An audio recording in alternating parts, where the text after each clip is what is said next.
Hi అండి. పిల్లల నుంచి పెద్దల వరకు ఖచ్చితంగా తినవలసిన హెల్దీ లడ్డు తయారీ. దానికోసం ముందుగా 1 కప్ వరకు పల్లీలు తీసుకుని లో ఫ్లేమ్లో పెట్టి దోరగా వేయించుకోండి. ఇవి బాగా ఫ్రై అయిన తర్వాత ఒక బౌల్లోకి తీసుకుని పొట్టు తీసేసి పక్కన పెట్టుకోండి. నెక్స్ట్ హాఫ్ కప్ వరకు అవిసె గింజలు తీసుకుని వాటిని కూడా దోరగా వేయించుకుని పక్కన పెట్టుకోండి. అదే కడాయిలో పావు కప్ వరకు నువ్వులు తీసుకుని నువ్వులు చిటపటమనే వరకు బాగా వేయించి పక్కన పెట్టుకోండి. ఇవన్నీ చల్లారిన తర్వాత మిక్సీ పట్టుకోవాలండి.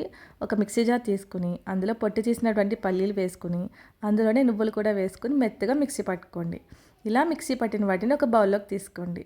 నెక్స్ట్ అవిసె గింజలు 1 కప్ వరకు బెల్లాన్ని తీసుకుని వాటిని కూడా మెత్తగా మిక్సీ పట్టి అదే బౌల్లోకి తీసుకోండి. వీటంతటిని బాగా కలిసే విధంగా బాగా కలిపి చిన్న చిన్న ఉండల కింద చేసుకోండి.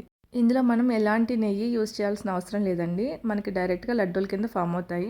సో తప్పకుండా ట్రై చేయండి. డైలీ ఒక లడ్డు తినడం వల్ల చాలా హెల్దీ అండి. వీడియో నచ్చితే లైక్ చేయండి. Thank you.